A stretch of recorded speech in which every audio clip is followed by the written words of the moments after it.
1977 میں اس نے ایک اور قتل کیا، پھر 1985، 86 اور 1991 میں مزید شکار بنائے۔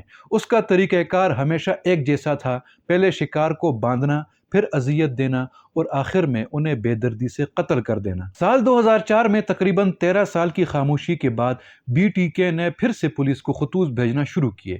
اس بار اس نے غلطی سے ایک فلاپی ڈسک بھی ساتھ بھیج دی جس میں اس کے چرچ کی تمام معلومات موجود تھی۔ پولیس نے جدید فرانزک ٹیکنالوجی کا استعمال کیا اور پتہ چلا کہ یہ ڈسک کرسٹ لوتھرن چرچ سے بھیجی گئی تھی جہاں ڈینس ریڈر کام کیا کرتا تھا۔ فرانزک ماہرین نے اس کی بیٹی کے DNA سے اس کا موازنہ کیا اور حقیقت کھل کے سامنے آ گئی۔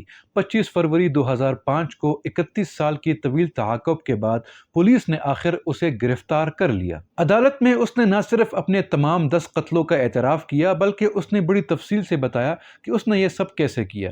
جج نے اسے 10 بار عمر قید کی سزا سنا دی۔ چونکہ کینساس میں 1994 سے پہلے کیے گئے جرائم پر سزائے موت کا قانون لاگو نہیں تھا، اس لیے وہ موت کی سزا سے بچ نکلا۔ لیکن آج بھی وہ جیل میں قید ہے اور زندہ اور سالم ہے، اور حیرانی کی بات یہ ہے کہ وہ وہاں بھی کتابیں لکھ کر پیسے کما رہا ہے۔ یعنی وہ اپنی درندگی کی کہانیاں خود لکھ کر لوگوں کو بتا رہا ہے کہ اس نے کیسے کیسے اور کس کس طریقے سے قتل کیے۔ BTK کلر کی کہانی ہمیں ایک خوفناک حقیقت بتاتی ہے۔